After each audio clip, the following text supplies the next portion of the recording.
Sport Live vil til OL. Hver stor drøm starter i det skjulte. I timerne ingen ser. I gentagelserne. I tvivlen. Og i viljen til at blive bedre hver dag.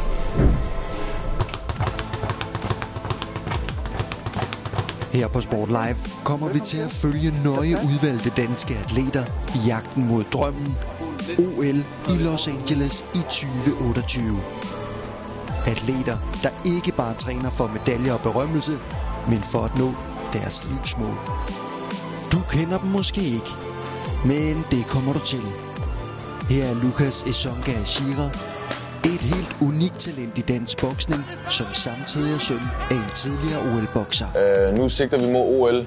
Hvis det er en mulighed, vil det være endnu bedre, men altså, nummer 1 drøm, det er helt klart verdensmesterskaber. Mød svømmeren Justine Tabor, som allerede har fået en smagsprøve på, hvad OL kan, da hun deltog ved de olympiske lege i Paris, hvor hun var en del af den danske holdkamp, og nu drømmer hun om endnu et OL.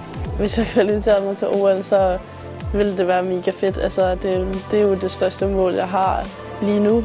Og ja, det vil være kæmpestort, og jeg håber, og jeg vil kæmpe alt, hvad jeg kan for, at det sker. Og ja, det håber jeg bare.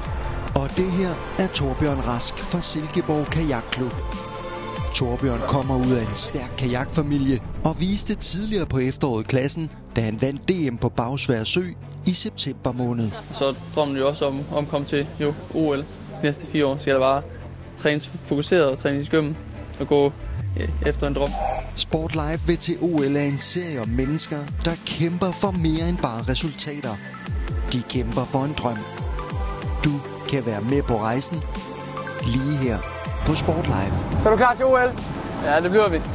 Klasse.